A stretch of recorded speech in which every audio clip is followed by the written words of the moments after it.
Velkommen til programmet, der handler om kunstværkstederne Møllestien 3 i Helsinge. Og værkstederne dækker kunst som malerier, skulpturer, grafik, keramik og fotografi. Foreningen har ca. 100 medlemmer, og huset drives af Gribskov Kommune, som stiller lokaliteterne til rådighed for de udøvende kunstnere, der kommer i huset. Huset optager medlemmer uden kriterier. Det vil sige, kort og godt, at har du et kunstnerhjerte eller interesse for kunst, så er huset lige noget for dig. Du kan blot komme direkte ind fra gaden og blive optaget som medlem af foreningen. I programmet fortæller medlemmer af huset om husets historie og hvordan huset fungerer i dag. Så velkommen til kunstværkstederne Møllestien 3 i Helsinge.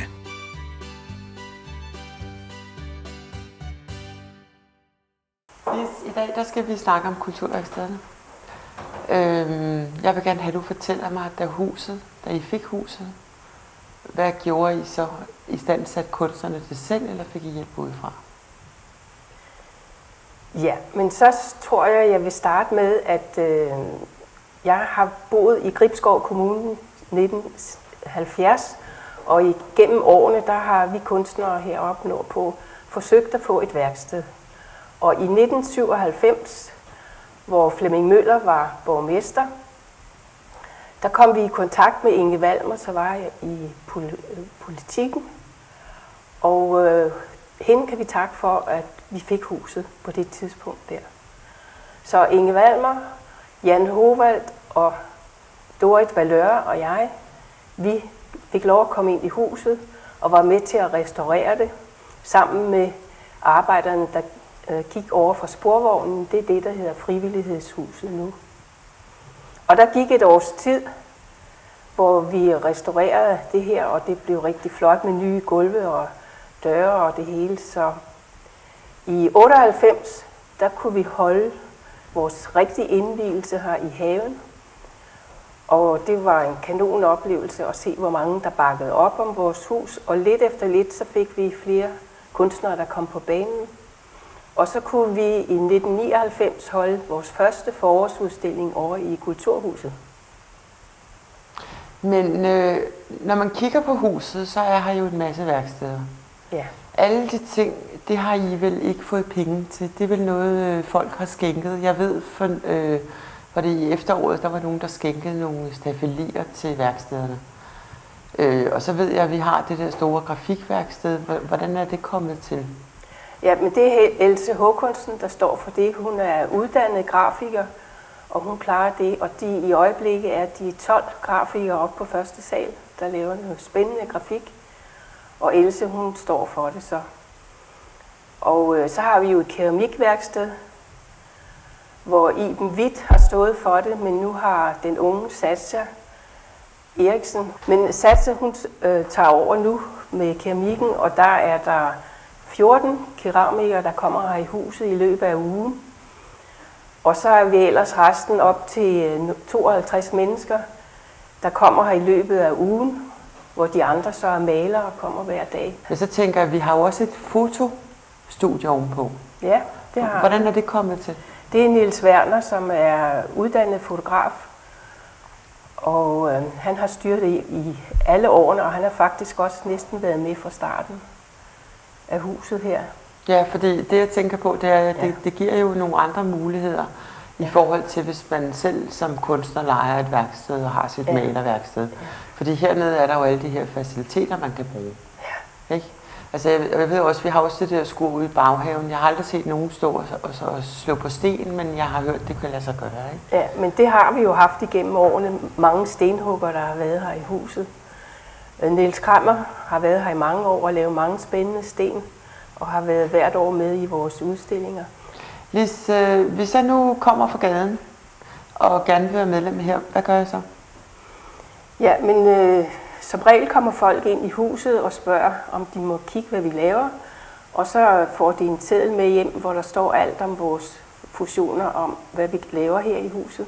Og så er der et tilkaldet telefonnummer, man kan ringe på. Og så betaler man 250 kroner for et helt års abonnement. Og så kan man vælge, hvilken dag i ugen man har lyst til at komme og male her. Og så har vi en bog, vi skriver os ind i hver gang man er her, så man ved, hvem der benytter husene. Ja, fordi hensigten med den her film, det er jo også at fortælle andre kunstnere, hvad det er for et spændende hus, vi er en del af. Ja. Men det er også sådan, er der censur? Bliver man censureret, hvis man skal være medlem? Nej, slet ikke. Der er begyndere, og der er mange dygtige kunstnere igennem årene, som er blevet rigtig dygtige og udstiller og sælger rundt omkring. Så det er heller ikke kun for folk, der bor tæt på Gribskov Kommune. Vi har i Lyngby og Allerød og Helsingør og Hillerød folk, der kommer hertil og bruger værkstedet. Ja. Ja, fordi jeg ved jo så, at så holder man de der sådan udstillinger i Kulturhuset efterår og forår. Ja.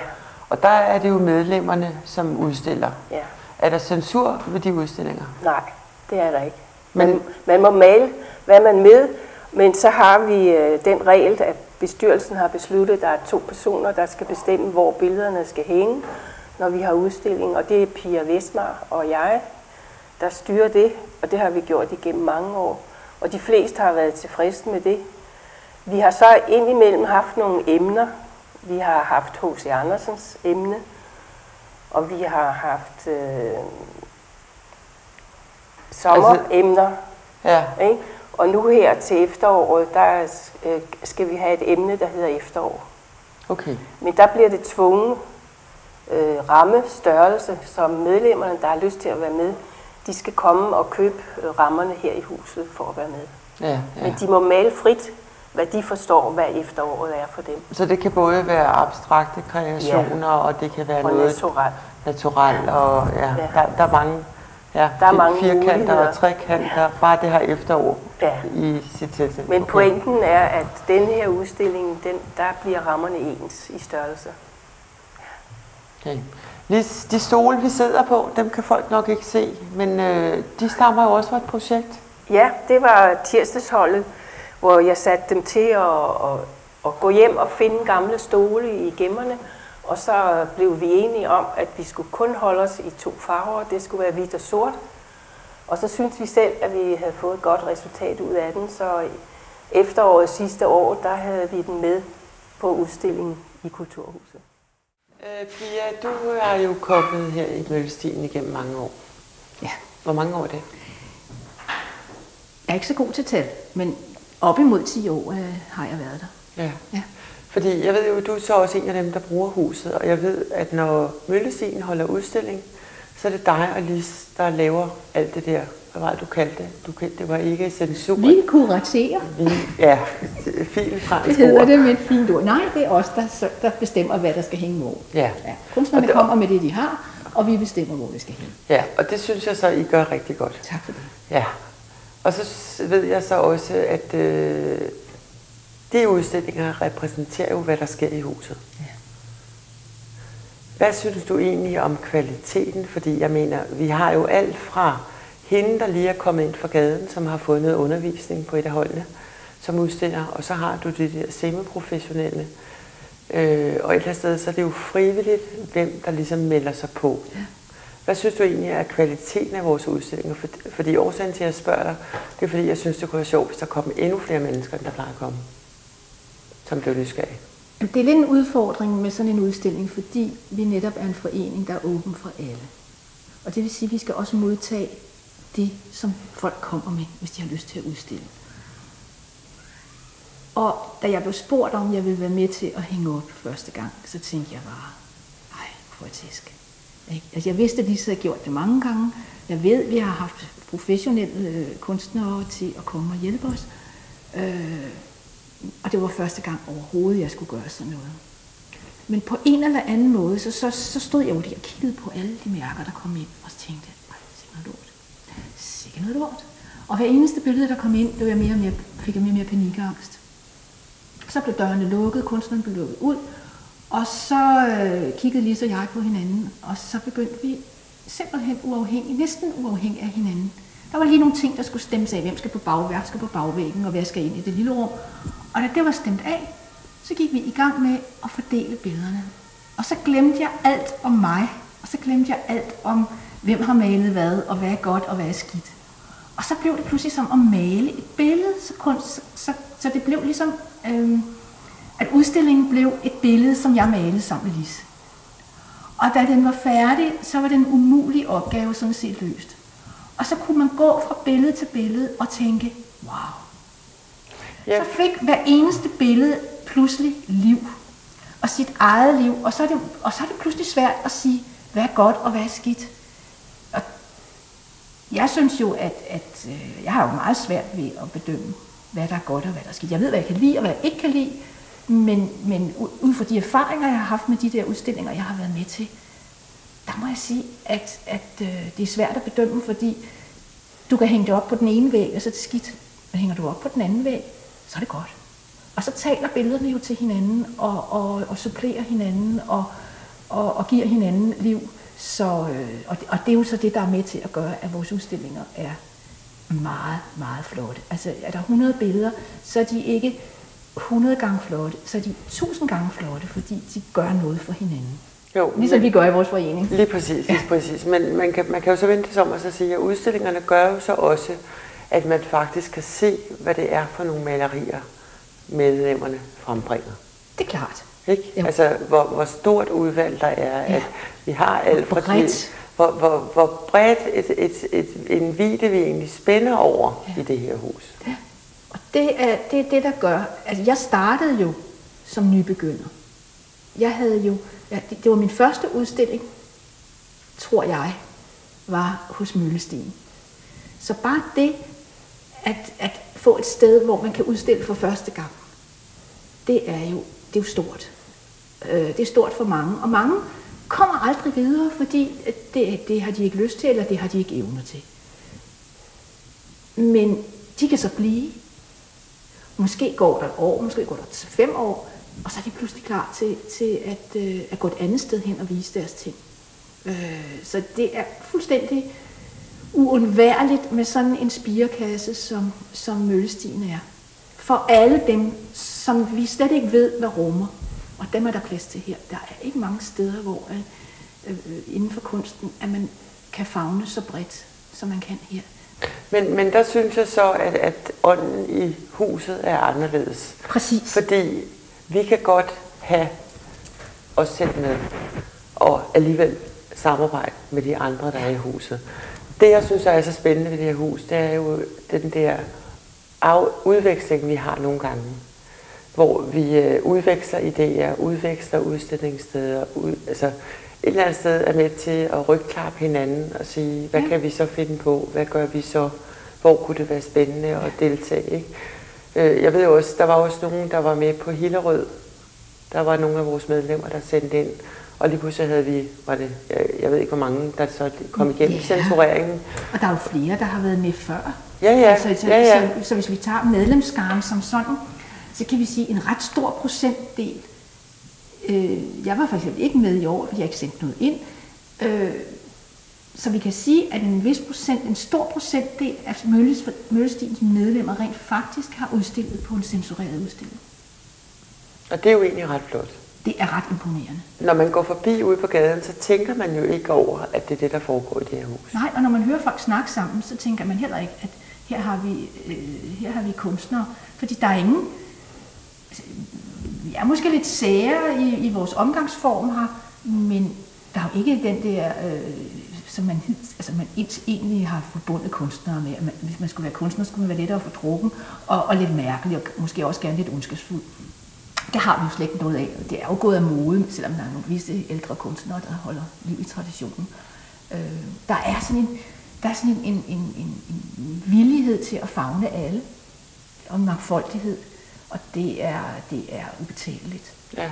Det er ubetaleligt at få lov til at være med i sådan et fællesskab, hvor man kan få lov til at starte fra bunden, og ikke vide, hvad det er, man har, og hvad man kan, og sætte det ind i en sammenhæng, og blive stolt af det, man laver, og få mod på at fortsætte, og så give sig ud på sin egen rejse, og hver gang man kommer på en udstilling, og så er det ligegyldigt, hvor meget man har udviklet sig, og hvor god man er.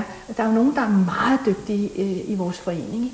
Men man kan se udviklingen. Man kan se udviklingen fra den ene gang til den anden. Medlemmerne udvikler sig. Og det er jo Det er jo helt fantastisk. Ja. Fordi du skal jo tænke på, at vi har jo mange medlemmer, som er baseret 80. Plus at vi også har mange helt nye unge medlemmer. Ja. Så vi spænder jo også aldersmæssigt meget bredt. Ja, men det er rigtigt, vi er begyndt at få en tilgang af yngre medlemmer her på det sidste. Det tror jeg faktisk gør husets kvaliteter bedre. Sådan at forstå, at hvis man kommer som ung kunstner og skal starte fra scratch, så havner man i det her lækre netværk, hvor der så står nogle ældre kunstnere og faktisk klapper dig lidt på ryggen og giver dig nogle dessiner for, hvordan kan jeg komme videre med det, jeg så har på mit lærred eller i min lærklump eller sådan nogle ting. Ikke? Ja. Og det sammenhold, det synes jeg også er fantastisk. Det er mange oplever huset som lukket, fordi at der er faste grupper. Og det kan jo gøre, at når grupperne er det antal, som de mener, de kan rumme, så virker det på en nytilkommen, som om, at de har nok i sig selv. Men det er jo ikke tilfældet. Grupperne er små vækstmiljøer, lukkede, beskyttede værksteder.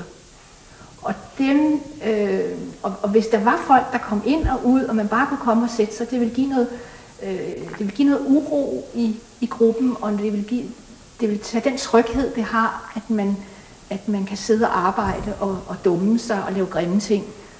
Det vil ødelægge det, hvis man absolut skulle lukke fremmede, ikke fremmede, men nye og andre ind. Der foregår så mange ting, som alle kan være med til. Og det er jo så der, man danner så nye grupper.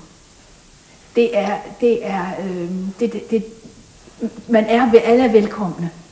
Og ligegyldigt hvad de laver, er de alle velkomne. Og det vil jeg gerne have, at man skal vide, fordi det er så, jeg ved, vi har mistet folk i svinget, som har følt sig uvelkomne, fordi der ikke lige har været, at de ikke bare kunne komme lige præcis, når det passede dem. Og det kan man jo, fordi huset er jo større end bare et malerum. Så man kan sætte sig et andet sted. Man behøver ikke at være 10 mennesker, som laver en gruppe. Huset er jo ledigt, og fordi man har et grafikrum, kan man jo godt male der. Det behøver jo ikke kun at lave grafik. Ja. Nej, men der er jo også, altså jeg ved jo, at nogle formidage, så er der jo grupperinger hernede. Ja. Og så kan man så sige, at der er måske nogle eftermiddage fri, hvor og man... Aftener. Og aftener. Og weekenderne. Og weekenderne kunne der også ske noget, ikke? Der er stadigvæk plads, der er stadigvæk ledige spots i kalenderen til både til faste grupper og til, at man dukker op i løs sammenhæng. På tværs af grupper eller bare som medlem. Ja. Og så er der jo så mange muligheder, der er så mange ting, man kan lave. Altså, det er jo ikke kun maling og keramik. Du kan lave lige præcis, hvad man har lyst til næsten. Ja. Og det, der ikke er, det bliver jo bare... Det bliver dog så lavet. Vi har haft et stenværksted, som i øjeblikket er nedlagt, fordi den person, der var primus motor, desværre døde for os. Men alt er der plads til, stort set, hvis ikke vi generer naboerne med det. Det er rigtigt. Pia, så ved jeg, at du har holdt en caféaften hernede. Ja. Og jeg ved, at du holdt et foredrag. Ja. Hvordan er det at give noget tilbage til huset, til samfundet? Hvordan er det at stå der, og hvad får du ud af at bidrage på den måde, ligesom du også gør, når du hænger udstillinger op sammen med Lis? Hvad giver det dig, det her engagement? Jamen, jeg arbejder jo både i mit arbejde som oversætter og så som kunstner, så arbejder jeg alene. Og det har jeg det godt med, det er der, jeg kan koncentrere mig, og det er der, jeg kan udvikle mine tanker og få dem ned på lærredet og få ordene ned på papir. Når jeg så men jeg kan ikke få energien til det, jeg kan ikke få idéerne og kreativiteten, den kommer ikke der. Det er et værksted, det er der, jeg laver udført et stykke arbejde. Energierne og kreativiteten, den kommer, når jeg er sammen med andre mennesker. Det er, når jeg hører om andre mennesker fortælle om deres liv og færden, og når de fortæller om deres billeder og deres kunst og om dem selv, det er der idéerne kommer. Og de kommer jo det er jo de mærkeligste sætninger, folk kan sige, hvor det pludselig danner et billede op i hovedet på en. Og det vil sige, det er fællesskabet, der skaber basis for de billeder, jeg laver. Og derfor er jeg jo nødt til at begive mig ud i verden en gang imellem. Og en af de steder, som jeg har oplevet at få en på aha-oplevelse, det har været hernede, hvor at der har været indkaldt til et foredrag, at et eller andet medlem skulle fortælle om sit liv, og man tænker, hvor spændende kan det være? Og så kommer man ned, fordi man jo er lidt solidarisk, og man skal selvfølgelig komme ned og høre på vedkommende. Ja. Og så har vedkommende, som er et ganske almindeligt menneske, en fantastisk livshistorie at fortælle, så man er ved at falde ned af stolen. Og når man så næste gang kommer på en udstilling, og man ser vedkommendes ting, så ser man det med nogle helt andre øjne. Og da jeg så havde været her jo så i mange år efterhånden, og egentlig ikke bidraget med så meget andet end at hænge mine billeder op og taget en vagt, når der skulle være kulturnat og den slags ting, så havde jeg malet nogle billeder, som folk stillede rigtig mange spørgsmål til. Og så tænkte jeg, da jeg hængte dem op på en udstilling, så siger jeg til Lis, ved du hvad, dem kunne jeg egentlig godt komme og fortælle om, hvis I har lyst til at høre det. Og nu er det jo sådan, at når man har lavet nogle ting, så vil man jo rigtig gerne have, at nogen ser dem, og man vil også rigtig gerne fortælle om dem. Hvis man har et billede, som fortæller en historie, som ikke er indlysende, så vil man jo også gerne fortælle dem. Og det fik jeg så lejlighed til hernede, jamen det gør jo, at jeg får lyst til at gå hjem og lave nye seriebilleder, som fortæller en historie, og som jeg kan komme ud med og komme i dialog med andre mennesker med. Så på den måde, de caféaftener, de er vigtige og dejlige, både for en selv personligt. Man får en dejlig aften sammen med andre mennesker. Man får hørt nogle historier, som man aldrig ville have hørt. Et eksempel er jo Søren Ryges samtaler med nogle ældre mennesker over i Jylland, hvor man tænker, hvor interessant kan det være at snakke med sådan en gammel bonde. Men man sidder jo klæbet til skærmen, når Søren Ryge besøger nogen og har et interview, fordi at alle mennesker har en spændende historie at fortælle. Og det er det samme, der sker her på Møllestien. Så er det jo ikke, så er der nogle gange er der jo noget underholdning ved, jeg spiller lidt guitar, men det har altid noget med kunst og kunstnere at gøre. Så på en eller anden måde, så de caféaftener jo også med til at samle os en gang imellem om noget andet end at male og lave ler, men også samle os om noget andet og skabe den der fællesskabsfølelse. Og så får vi snakket om nogle ting, få inspireret hinanden, givet hinanden nogle fif til, hvor der nævnte det selv, hvor er der en udstilling, hvor har du selv udstillet, og hvad har du opnået, og hvad siden sidst.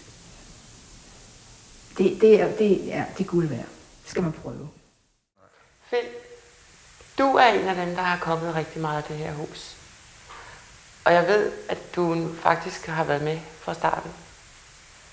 Hvordan er du begyndt at komme i det her hus? Jamen, hvordan jeg begyndte, det ved jeg sådan ikke. Det husker jeg ikke. Det er jo snart mange år siden. Ja. Men ja, i 98 startede vi jo. Jeg har altid tegnet derhjemme, men jeg gik på pension fra kommunen i 91. Ja. Og så fandt jeg ud af det hus her, det var jo en god idé. Ja. At man kunne komme og man kunne få lov at male og tegne og møde nogen med samme interesse. Ja. Nogen, der kunne inspirere en. Og nogen, for man kan jo let gå og falde i søvn i sin egen lille verden, hvis man går derhjemme. Ja. Når man bor i et parcelhus med væg tæpper, så er det jo ikke sådan at male med akryl derinde. Ja, det er rigtigt. Men altså, jeg tegnede fra jeg gik i gymnasiet og tegnede, og så jeg tegnede eller malede akvarel. Men efter jeg pensionerede, er jeg jo mere gået over til olie og akryl. Ja, men du fortalte også, at du faktisk er uddannet ingeniør. Det synes jeg jo også er lidt skægt, at du så er en af de kunstnere, der kommer hernede. Fordi på ingeniørstudiet er der vel også noget tegning, men det er jo bare noget helt andet. Ja, det er noget andet. Det er vi tegnede jo møtrikker, som vi så lagde skygger på. Og, jamen, vi har også lavet, der er noget, der hedder landmålingsopgave. Jeg har været ude i omegnen af Varde, hvor jeg bor, og måle op på en gård. Ja. Og så skulle man jo male med, men det er jo også med signaturfarver. Gul på en vej og grøn på en mark og så videre. Ja. Forskellige symboler for træer og så videre, man sætter på. Ja. Men det er jo noget helt andet. Og det har måske nok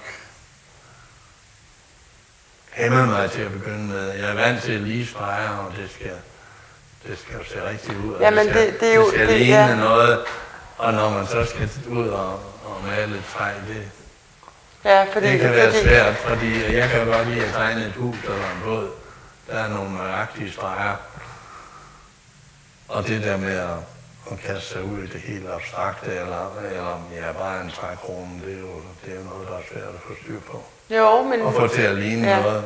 Ja, fordi det jeg fisker lidt efter, det er jo, at jeg ved jo, at du er med til at tegne portrætter. Det er jo noget helt andet. Det er jo meget med kurver og linjer på en anden måde, ikke? Hvor jeg så tænker, at fra ingeniørgrenen, hvor det alt er lige streger, til så at lave ansigter. Fordi det er en disciplin, der heller ikke er helt nem, ved jeg.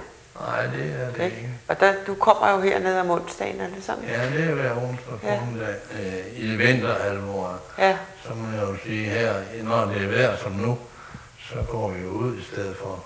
Ja. Sidste onsdag var vi i Ramløse Havn. Så aftaler vi fra gang til gang. En 4-5 stykker, hvor mange der nu har tid. Ja. Og så ringer vi sammen. Ja. Næste gang skal vi til ishuset på Tisvilde parkeringsplads. Fordi der er også nogle motiver derude. Men altså, vi har en hel liste over mulige emner. Og så siger vi, der er vi næste gang. Men er det så natur, I tegner, eller finder I folk og plukker dem, og så får de lov at sidde model? Fordi jeg ved, om vinteren, så nogle gange, når man kommer herned og lige kommer ned og siger hej, så bliver man jo nogle gange shanghajet til lige at sidde 5 minutter og være model, fordi så har I noget nyt at tegne, en ny udfordring, ikke? Ja. Nej, men det er kun portrætterne, det er indendør, og når det er ude, så er det landskaber mest. Men så er der altså nogen, der holder sig i baggrunden, så kan de tegne os andre, som sidder og arbejder med landskabet. Det er jo lidt smart. Ja. Det er jo, alt er jo tilladt. Og som Josef Salomon, hvor jeg har gået nogle aftenkursus herude på Tofteskolen for nogle år siden, han sagde, der er jo motiver overalt. Det er bare med at finde dem. Jeg ved jo faktisk, at akvarel er jo også en svær disciplin. Det er det på en måde, altså, fordi at man kan jo ikke... Det er ikke sådan at viske ud igen. Nej. Når man har sat en farve på, så må man kan jo stærke den, men man kan ikke så let gøre den lysere bagefter. Så, og det er lidt med portræt også, synes jeg. Vi ved ikke godt. Jeg undrer mig, der findes 1000 mennesker, eller 5.000 i Helsinge. Men går jeg ned på gaden, så kan jeg jo se, det synes det er over på den anden side af gaden. Og hvad så? Hvorfor er det så? Hvorfor er du så meget forskellig fra alle de andre? Det er jo kun små ting. Ja. Når vi tegner det, så skal der er meget nøjagtige proportioner og størrelsesforhold og ting og sager. Så sidder øjnene lidt skævt, og så, når vi så er færdige med portrættet, så kan vi se, der bliver alt for tyk i halsen, eller der bliver øjnene sidder forkert i hovedet. Ja. Der kan man se sine fejl. Og det er jo sådan set sjovt nok, og nu har jeg jo siddet her i 10 år og tegnet portrætter næsten. Ja. Og også Jan Huvald havde jo noget med krokiaftener de første år. Og det var også en udmærket øvelse, fordi der kommer man hurtigt i gang, eller man skal jo være hurtig for at blive færdig inden tid. Ja. Og det skulle øve ens syn. Altså, hvad hedder det? Bedømmelse af proportioner og ting og sager. Ja. I haven får en Møllestien, og jeg sidder sammen med Jan og Dorit, som også er medlemmer og gamle medlemmer af huset. Og vi har jo haft lyst til at fortælle lidt om, hvordan Sporvejen var med til at lave huset. Jan, hvordan var det politiske spil omkring huset? Hvordan startede det? Jeg vil hellere fortælle, at, og så komme tilbage til det, at vi kommer fra Hørsholm. Ja. Og Hørsholm har kommunen en indirekte støtte til en kunstnerforening. Ja. Man har en god kælder, som man kalder det, hvor der står en keramikovn, og der er nogle rum, man kan mødes i, og der kan så en forening have sit liv. Så da vi kommer herop i 93, så synes vi, der mangler noget, og vi kunne måske starte en forening. Og det ligger sådan lidt latent i luften. Og så af sære veje kommer vi til at møde Inge Valmer. Jeg mener, det var hjemme hos hende privat, hvor vi så snakker om vores ønsker om at starte en forening. Og Inge Valmer tog handsken op, som man siger, med det samme, og sagde, det tror jeg, at vi kan lave noget godt ud af, fordi vi har nogle boliger, eller nogle huse stående, osv. Det ville hun så tage op i det politiske system i kulturudvalget, og hun meldte meget hurtigt tilbage, at vi skulle ned og se på den gamle bygning her. Og derfra startede det så. Men tydeligt blev det også, at kommunen ville have en kontrakt. Hvis der var en forening og det hus der, så skulle vi enes om, at foreningen sørgede for det indvendige, og kommunen ville sørge for det udvendige. Og sådan har det så kørt siden. Sådan hurtigt sagt. Ja. Men det vil jo sige, at vi allerførst så startede vi en forening, hvor vi kunne have det i et regi af en forening, ikke?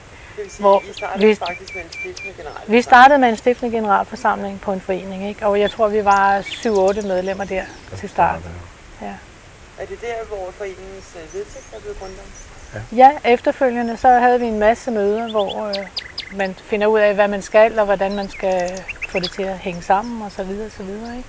Og så havde vi en stiftende generalforsamling på et tidspunkt. Ja, lige præcis kan jeg ikke huske, hvornår, men det har nok været i 1996 på et eller andet tidspunkt. Okay. Nå, fordi så er jeg nødt til at spørge jer, altså jeg har jo lagt mærke til, at der ikke er censur for at blive med i huset. Ja, en forening uden censur er jo en god ting, når det skal være for mange forskellige mennesker, som kommer fra mange forskellige steder, ikke?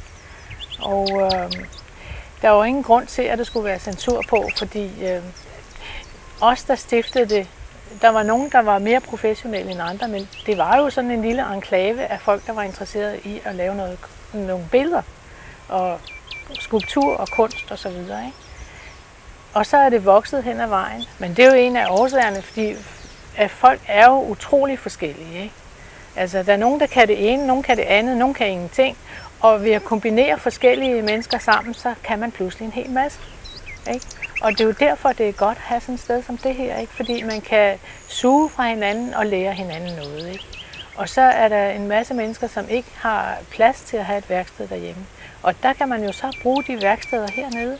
Der er jo både grafikværksted, der er fotoværksted, der er maleværksted, der er keramikværksted, der er kroki og you name it. Og så har der været stenværksted her også, derude i haven. Ja. Hvordan har du brugt det huset, Dorit? Jeg har brugt huset ved at gå til kroki og til at lave noget foto, og så til at gå til noget grafik. Men jeg har jo værksted derhjemme, ikke? Og tidligere har jeg haft værksted ude, men Jan har så bygget et værksted til mig derhjemme, hvor jeg så bruger, ikke? Så jeg har ikke haft en stor brug for det. Har du brugt faciliteterne i huset, Jan? Ja, det kan man sige. Jeg har nok brugt den i timer og sådan noget meget mere end døje, fordi i over 10 år, lad os bare sige omkring 12 år, har jeg haft kroki hver vinter. Efteråret og foråret, den lidt sure tid, der er det let at samle en gruppe på 7-15 personer, der gerne vil tegne kroki. Og så har Dorit indirekte været med i det på den måde, at hun har ordnet kontakt til modellerne. Og det har jo så ført til, at det er en ret broget skare af modeller, både gamle, unge og store og små. Og det er jo noget, krokitegnere godt kan lide, at der er variation, og det er svært at tegne godt kroki. Det er nok det, man hurtigt oplever, hvis man kommer. Så har jeg selvfølgelig også brugt keramikken. fordi jeg har, før vi kom her, været på et keramikkursus, og det lå åbenbart meget tæt på noget, der var i fingrene, at jeg kunne lave nogle spændende skulpturer. Og det har faktisk optaget mig i mange år. Og jeg skal jo gerne indrømme, at et hovedmotiv er jo kvinder, men hvis man ser nogle af mine skulpturer i dag, så vil der også være ret mange abstrakt. Så det er, jeg vender lidt tilbage til det nu her i efteråret, tror jeg. Og det er stort set, hvad jeg har. Og så er jeg selvfølgelig med til møderne i det store plenum, generalforsamlinger og bruger I også caféaftenen? Ja, kommer til caféaftenen. Hvordan er det at komme til caféaftenen i huset? Jamen det er jo både hyggeligt og oplysende. Vi prøver at lave en blanding, hvor man starter med at have, lad os sige, godt indlæg, måske flere. Så det er jo på den måde en kreativ proces at have en caféaften. Og vi har også haft, for dem der gerne vil have det, bedømmelse af det man laver. Altså en form for kunstkritik? Ja, det kan du sige, det er. Ja. Det er altså, jeg husker især en, der var, hvad er det han hedder, han bor her i nærheden, han bor ude ved Karsemose, McLean. Og han var her og fortælle de forskellige, der havde lavet det og det, hvad han synes om det. Og det kan være meget berigende og meget godt for begyndere, og det er sikkert også for os lidt mere forstokket. hvor man så får at vide, at det synes man om, og det synes man måske ikke så meget om. Så det har vi også haft. Men jeg ved jo rent faktisk, Jan, du var jo så den første udpegede formand. Jeg lod mig vælge som formand, ja. Fordi nu vil jeg gerne lige, du viste mig nogle billeder, jeg har her. Da huset blev underskrevet, hvordan foregik det? Ja, det foregik jo ved, at kommunen meget tidligt meldte, altså Inge Valmer meddelte, at hvis vi skulle have det samarbejde omkring det, så var der adskillige i kulturudvalget, der ville have det formaliseret. Og det kunne man jo så gøre ved, at man lavede en slags kontrakt, et oplæg, vi kunne få det at se, og vi kunne prøve at få nogle ændringer, hvis der var noget, vi ikke kunne lide. Og vi fik sådan et oplæg, og det endte jo så næsten ordret med at blive den kontrakt, der blev skrevet under i 97. Og ja, så derefter så blev foreningen stiftet med egne vedtægter. Men det har fungeret, og vi har faktisk ikke haft nogen problemer med kommunen. Tværtimod er der sket ting, hvor vi troede, det ville måske kommunen ikke betale, og sådan noget, og så har vi alligevel fået kommunen til at betale. Eksempelvis nye lamper i det store rum. Og der har været opsat en vask derinde i keramikken, meget egnet til at skylle værktøj. Det er jo gaver, vi er utrolig glade. Der er noget med, at vi rent faktisk har en visevært, der kommer og servicerer os, hvis vi har problemer med afløb og sådan noget. Afløb, ja. Og det kan sagtens ske, når man har sådan en masse ler, der bliver skyllet ud. Så det er lidt af den lange historie om, hvor meget hjælp vi har. Og så ovnene må jo ikke glemmes. Da ovnene skulle skaffes, så får vi en henvendelse fra kommunen om, der står 3 forskellige ovne, vi kan vælge mellem. Og efter nogen snak frem og tilbage, så fik vi den bedste ovn, der stod ude på en skole ude i nærheden af Ramløse. Der hentede vi den så, men den var så tung, så vi dårligt kunne flytte den. Den ene af dem, der var med til at flytte fra kommunen, og så mig. Han sagde, at det var ligesom at flytte pengeskab, og så vi meget mærkeligt på ham, fordi det var en ejendommelig sammenligning. Ja? Hvor kommer det ind? Men vi fik den til sidst ind igen. Vi måtte skære lidt af dørtrinet og skære lidt af døren for at få den ind. Nu står den der. Og håber jeg, meget fornøjelse for alle dem, der gerne vil lave keramik. Så det kunne have flere perspektiver. Ja, fordi den her film er så også lavet, fordi kommunens kunstråd har givet støtte til projektet. Det synes jeg også godt, vi kan nævne, at det faktisk er en god kommune at være kunstner i. Ja. Men jeg tænkte på, at der var faktisk en, der på et tidspunkt sagde til mig, at lyset heroppe er så specielt, så det har faktisk et tilnavn, Lille Skagen. Ja, hvor kommer det fra? Jeg tror, det egentlig kommer fra Hornbæk og området langs kysten. Men vi er jo en del af den der nordkystkultur, og der har været stor glæde for mange kunstnere at flytte herop. Og området mellem Maresø og nordkysten, og de byer, der ligger her, de får det der specielle klima og specielle lys. Så det er jo om at holde myten ved lige, at der er altså noget godt ved at være her som kunstner. Og dermed så også at få både kommunen til at glæde sig over det, og glæde sig over de ting, der er investeret i det, og så måske også udvikle det videre. For det er det sidste, der ligesom er mit lille efterfokus. Hvad gør vi nu for fremtiden? Karina, du er jo med i bestyrelsen her på Møllestien, sammen med Lis. Ja. Har bestyrelsen nogle visioner for, hvad der kommer til at ske i huset? Ja. Jamen, vi har jo masser af visioner, vi har masser af idéer. Sådan på den korte bane, inden for det nærmeste halve år, så har vi det, at vi har krokik, som vi arrangerer. Så har vi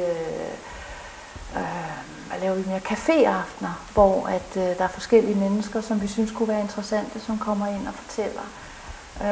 Så har vi selvfølgelig malerholdene, som er en stor del af huset hernede. Så har vi en masse omkring keramikken, som i øjeblikket er voksne, og det er dejligt. Så har vi grafikken ovenpå, og vi er begyndt lidt mere med fotoafdelingen også. Så der er masser af visioner inden for, hvad skal man sige, det rent praktiske, når der er, hvad vi skal lave. Sådan rent kreativt og udviklingsmæssigt skulle det her jo gerne sende nogle ringe i vandet til, at der kommer endnu mere kreativitet til stedet. Ja, mens jeg interviewede Lis, så snakkede jeg med hende om nogle af de forskellige malerhold. Ja. Og det kommer man jo til at se i den færdige film, ja. Selvfølgelig, ikke? Ja. Men jeg ved, at jeg kom til at nævne, at om mandagen er der ikke så mange, der maler. Nå. Og det er jo noget med også, at jeg ved, at snakken i huset har gået lidt på, at der er de her formiddagshold, og ellers sted er der mulighed for at lave nogle eftermiddagshold, hvis vi nu får nye medlemmer, der vil ned og være med i vores hus. Ikke? Ja. Og der ved jeg jo, at der er jo nogle formiddage, hvor der er folk, og så er der nogle enkelte eftermiddage, hvor der er folk. Ja. Og så ved jeg også, at nogle gange i weekenderne, så har der været maler-weekend. Der er også en, der maler om natten her. Er der også en, der maler om natten? Ja, det er der. Ja, han går og det er hans billeder, der er her faktisk. Okay. Som kom ind på den sensorere. Ja. Fordi jeg ved jo så også, at så har vi de der udstillinger 2 gange om året. Ja. Jeg ved også, at vi har også haft det der projekt, hvor at vi var en hel masse kunstnere, der lavede små malerier, der skulle bruges til... Hvad var det? Vi donerede dem til en organisation, som solgte dem, og så blev det samlet ind til godgørende formål. Ja, men lige nu kan jeg simpelthen ikke huske, hvad de hedder. Inner Wheel. Ja, det er rigtigt. Og det var faktisk et samarbejde med de forskellige kunstforeninger her i Gribskov, hvor at Møllestien også var en stor del af det. Det var sammen med Gribskovmalerne, at det blev sendt afsted til... Ja, fordi det jeg fisker lidt efter, det er jo det der med, at vi jo faktisk... Selvom vi er et hus, der ligger på Møllestien, vi vil gerne samarbejde. Så har vi mange samarbejdspartnere sådan i Men vi vil gerne være mere synlige. Ja. Vi vil gerne være synlige i landskabet. Altså et eller andet sted synes vi jo, mig og bestyrelsen, at det er jo et fantastisk sted det her. Det er fantastisk for Gribskov, at vi har det her sted. Og det er der jo også andre, der skal vide omkring. Og det kunne jo være lidt skægt, hvis man måske havde nogle venskabsforeninger, hvor at man udstillede hos den ene, eller de kommer og udstillede hos os, eller vi sammen lavede nogle forskellige ting. Så vi var lidt mere synlige udadtil også. Ja, fordi altså, et af mine formål med at lave den her film, det er jo også, at jeg ved nogle gange, så er caféaftenerne, selvom der bliver annonceret, ikke altid så besøgte. Og hvor jeg så tænker, at den her film er jo med til ligesom at synliggøre, hvad det er for et spændende hus, vi er en del af. Ja. Og så tænker jeg, at når folk ser den, så kommer der måske lige pludselig nogen, som ellers ikke vil komme, som kommer ned og stikker næsen ind. Ja. Og den er vi jo også lidt interesseret i, at være synlige i forhold til lokalområdet og sådan noget. Ikke? Meget. Altså, det er jo flere, jo bedre, der kommer herned. Og der er jo åbent for alle. Det er der jo. Og jeg ved jo også, at vi er lige omkring 100 medlemmer, hvor nogen bruger huset. Ikke? Ja. Og de kommer fra nær og fjern. altså det, der kommer ud af huset her, det er jo sindssygt godt. Ikke? Og det er højt som lav, og vi har så mange spændende relationer og interaktioner. Og sådan en som mig, som kommer herned en gang imellem, jamen jeg kan jo blive enormt inspireret af at se nogen stå og male. Sådan så jeg også får lyst til at male, og det er jo det, der rigtig gerne skulle ske. Ja, men jeg ved jo også forleden dag, da vi snakkede i andet regi, der kom vi til at snakke om fotoværksted. Ja. Og hvor du så siger... Vi vil gerne have flere. Ja. Men jeg synes jo et eller andet sted, at det er lidt trist, at det der gamle papir og de gamle apparater, at der ikke er nogen, der går tilbage til 135 film hedder det vist. Og begynder at bruge det og eksperimentere op i mørkekammeret, fordi sådan noget synes jeg kunne være spændende. Jamen, så har du hermed inviteret til, at der måske kommer nogen, der kunne hvor jeg så bruge tænker, det. Jeg synes, det er lidt synd, at vi har de der faciliteter, og hvor jeg så tænker, ved at ligesom synliggøre, hvad der egentlig sker i vores hus. Det er super godt. Ja. Og jo mere, altså der står jo grafikruller deroppe til, jeg ved ikke hvor mange, 100.000, ej det passer jo selvfølgelig ikke, vel? Men det er nogle ordentlige ting. Ja. Det er nogle store ting. Det er de 2 ovne, vi har derude, det er jo ikke til hvem som helst, altså hjemme i deres egen stue. Det er jo noget, som er stillet til rådighed, og som vi bruger, ikke? Ja. Og så er det jo sådan, jeg ved, at bestyrelsen har oprettet en Facebook-side, er det rigtigt? Ja. Hvad kan man på den? Der kan man følge med i hvad? Du kan følge med i alt, hvad vi går og laver her, og hvad vi hygger med, og om der er nye tiltag, eller om vi holder en udstilling, eller om kagegrupperne, og alt, hvad der ellers foregår hernede. Tænker du noget specielt? Jamen, jeg tænker lidt på, hvis jeg nu vil snuse lidt til Møllestien. Ja. Og jeg kommer udefra. Jamen, så kan du også se vores hjemmeside. Jeg har måske været så heldig, så jeg ser den færdige film på YouTube. Ja. Så sidder jeg med mit lille kunstnerhjerte og tænker, og det kan være, at jeg ikke er særlig øvet, det kan man ikke vide. Du skal være velkommen, selvom du ikke er særlig øvet. Ja, og så tænker jeg, hvor finder jeg så adresserne? Er det på hjemmesiden? Ja, der skal du ind på hjemmesiden. Okay. Altså, der er det, og det er møllesti.dk. Ja, og det vil så sige, og Facebook-siden, hvad hedder den? Det er noget med kunstværkstederne? Kunstværkstederne Møllestien. Ja, men nummer 3. Nummer 3? Nummer 3, okay. Ja. Godt så. Og der kan du gå ind og se dels, hvad vi laver, og hvad der er af forskellige hold, og sådan nogle ting. Og man er jo selvfølgelig frit stillet, altså at komme op og snuse og se, om man er til mandagsholdet, eller eftermiddagsholdet, eller starte sit eget hold, eller bare være alene og male. Men man kan også gå ind på hjemmesiden og se, hvem det er, man skal ringe til for at få lidt mere information. Vi står der alle sammen, bestyrelsen, og der står alle malergrupperne, og de forskellige, du kan få fat i. Jeg kunne faktisk godt tænke mig at fortælle ganske kort, at en af grundene til, at jeg sidder her i dag, det er fordi, at jeg sad i mit atelier derhjemme for 2 år siden, og arbejdede og tegnede og lavede alle de der ting, og kom tilfældigt herop, og jeg tænkte,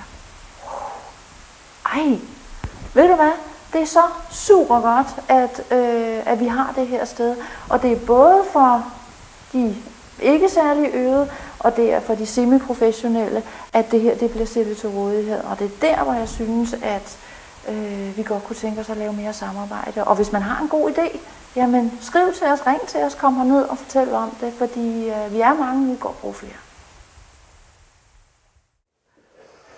Og så sidder jeg her med Inge Valmer. Inge, du har, altså ud fra dem, jeg har talt med, så er du husets mor omkring det politiske. Jeg snakkede med Jan og Dorit Valør. Ja. Jeg kan ikke huske, hvad Jan hedder til efternavn. Han hedder... Nej, det kan jeg tænke. Nej, men du ved godt, hvem det er. Jan, han sagde, at de havde haft det første møde omkring huset med dig. Ja. Fortæl mig lidt om det. Jamen, jeg var på en kunstudstilling. Jeg har interesseret mig for kunst hele mit liv. Og så var jeg på en kunstudstilling, hvor jeg købte en moder jord-figur af Jan. Og den har jeg stadigvæk, og jeg synes, den er helt vidunderlig. Og så kom vi sådan til at snakke. De havde nogle forbindelser inde i Hørsholm, hvor de kom på det, der hedder Fuglsanghus, tror jeg det hedder. Hvor man har lavet sådan et kunsthus for borgerne fra Hørsholm og omegn. Og jeg synes, det var sådan en spændende idé, fordi jeg sad i kulturudvalget, jeg var kulturudvalgsformand på det tidspunkt, og så sad jeg samtidig i socialudvalget. Og Socialudvalget havde jo husvildeboligerne, som vi administrerede. Eller vi administrerede, men altså som vi besluttede, hvordan vi skulle bruge. Og så gik jeg tilbage, fordi der vidste jeg præcist, at det her hus, det var blevet ledigt. Der var ikke flere husvilde, og der var heller ikke flere husvilde, som egentlig stod på venteliste for at få en bolig. Og så bragte jeg det op i Socialudvalget, og det bragte op i Kulturudvalget. Og nogen rystede på hovedet og syntes, jeg var bændegal. Og det kan da også godt være, at jeg var det, men når jeg så ser det resultat, som er kommet ud af det i dag, så synes jeg bestemt, at det var en fantastisk god idé. Og det kan jeg egentlig takke Jan og Dorit for, at det gav mig inspiration til, hvordan pokker kommer vi egentlig i gang med det her. Og det skulle jo så igennem mange instanser for at få det til at lykkes. Og vores borgmester dengang, som hed Claus Lange, han har altid syntes, at jeg nok var lidt anstrengende, fordi jeg gerne ville nogle bestemte ting. Og det var ikke så nødvendigt at bruge penge på kunst og kultur. Der skulle vi egentlig det, for vi havde en masse andre områder, som skulle tilgodeses med økonomi. Men jeg har altid haft den der opfattelse, at hvis ikke man ligesom giver folk inspiration eller måden at udvikle sig på, så kommer vi aldrig videre. Og der er kunst og kultur, synes jeg, en fantastisk åbning, eller en fantastisk måde at komme videre på. Og det kan man jo så se på huset her og på hele det her projekt, hvordan man har fået rigtig, rigtig meget ud af det. Det er et socialt projekt, det er et kunstnerisk projekt, og det er et projekt, som samler mange mennesker, og det har Gribskov Kommune, dengang Helsinge Kommune, brug for. Så vi kæmpede, og heldigvis var der så nogen i Socialudvalget og i Kulturudvalget, som syntes, at det her det var en god idé. Og der havde Ulla Dræby med mig, og hun syntes bestemt også, det var en god idé. Så det var en stor fornøjelse at få det her projekt igennem. At da vi så først havde fået ideen igennem, så viste det sig jo på mange måder, at så var der utrolig mange ressourcer i Helsinge Kommune dengang. Blandt andet havde vi en direktør for området, der hed Jan Holt Simonsen, og han sagde, jamen altså ude på Morum Skole, der står der en keramikovn, den bliver ikke brugt derude, den kan vi da lige så godt flytte til kunsthuset, og så kan man bruge den der. Og det var på den måde, man ligesom fik startet, at der også var et keramikværksted her. Ja, ja. Så havde jeg en god ven, som hedder Jørgen Vejersø. Han er kunstmaler, men han var egentlig grafiker af uddannelse og startede en grafisk virksomhed, før han egentlig kastede sig næste over maleriet. Og han havde de her presser stående, som han så ikke skulle bruge i sit værksted mere. Og så fik vi dem herop, og den måde fik vi etableret et grafisk værksted. Så det at kende nogen, eller bare have antennerne ude, betyder jo, at så lige pludselig, så er der altså en hel masse ting, som lykkes. Så viste det sig, at ude på Bjørnehøjskolen havde vi i kælderen stående møbler, som kunne være med til at være en del af det møblement, som man skulle have her. Så der var stoler, der var et par borde, vi kunne få, og på den måde fik vi støttet projektet sammen. Og så lavede man kunsthuset her, Kunsthusmøllestien, den kontrakt, hvis man kan kalde det, at de skulle sørge for den indvendige vedligeholdelse, så skulle kommunen nok sørge for den udvendige vedligeholdelse. Og det må jeg sige, det synes jeg faktisk, kommunen har gjort. De har lagt nyt tag på, der er ordentlige vinduer og døre her, og der er ordnet gulve og sådan noget, så det synes jeg faktisk er ja, for det er jo faktisk kommunen, der forestår driften af huset, og så er det kunstnerne, der har brugsretten, ikke? Yes. Jeg ved også, Jan han snakkede om, at så hvor de stiftede en forening, og så fik de så en lejekontrakt. Hvor meget var du med i det? Jamen altså, alt det administrative, det var jeg egentlig ikke involveret i. Da jeg først sådan ligesom havde fået projektet igennem, så må politikere jo egentlig ikke blande sig i det administrative. Det skal være mellem de to parter, som er der. Og der synes jeg, at Jan med sin ingeniøruddannelse er vældig god til at lave forhandlinger med kommunen. Så det gik sådan rimelig smertefrit for de her ting igennem. Og jeg er altså simpelthen så glad for, at det her hus det er kommet op at stå, fordi jeg synes, at det giver så meget til kommunen. Men det giver også noget til de kunstnere, som er her. Og det er jo tosidigt, fordi vi er faktisk blevet berømt ud over Gribskov Kommunes grænser, hvor man siger, jamen, kender I det her fantastiske hus, de har op i Gribskov Kommune? Og det synes jeg er flot, og det jeg så snakkede med Lis Glidal om nu, det er, at nu har man fået en hel del nye medlemmer af unge mennesker fra 35 år til 50 år. Og det er jo det, der er blandt andet med til at drive det her, fordi de unge mennesker, de har en form for inspiration, og de kan noget, og de ældre, de kan noget andet, de har en anden erfaring end de unge, og på den måde er man i stand til at udveksle erfaringer, og det er jo derfor, det her det blomstrer, som det gør. Det jeg tænker på, det er, jeg ved jo, når huset holder efterårs- og forårsudstilling, ja, så plejer du jo at finde blandt publikum. Ja, hvis ikke jeg er den, der åbner udstillingen, ja, hvad jeg meget ofte er. Ja. Og jeg er fuld af beundring for dem, for de bliver dygtigere og dygtigere, og der er nogle rigtig, rigtig gode kunstnere her. Og det synes jeg faktisk, at vi kan være ret stolte af. Det kan Kunsthuset også her, fordi de er med til at inspirere hinanden. De er med til at give hinanden en farvesans, en proportionssans, også med deres kroki, de har, hvor de maler med blyant, eller med kridt, eller med kul, eller hvad de nu maler med, efter en levende model. Og det giver altså en måde at opfatte kunsten på, som man ikke får ved bare at gå og kigge. Jeg håber, mine sanden politikere, de holder fra filmerne fra det her fantastiske hus, som fungerer så godt. Som jeg har sagt før, det er et socialt projekt, det er et samlivsprojekt eller et get-together-projekt. Det er et sted, hvor folk de kommer og kan lære noget. Det er et sted, hvor folk kommer og kan få afløb for deres energi, deres talenter, og blive inspireret til at komme videre med det, de har lyst til. Så jeg synes, det er et sted, som man ikke må nedlægge. Det vil virkelig være en katastrofe. Også fordi det sælger Gribskov Kommune udadtil. Og nu er vi så også ved at lave en film. Ja. Jamen, tak til dig, Inge. Det er godt. Ja.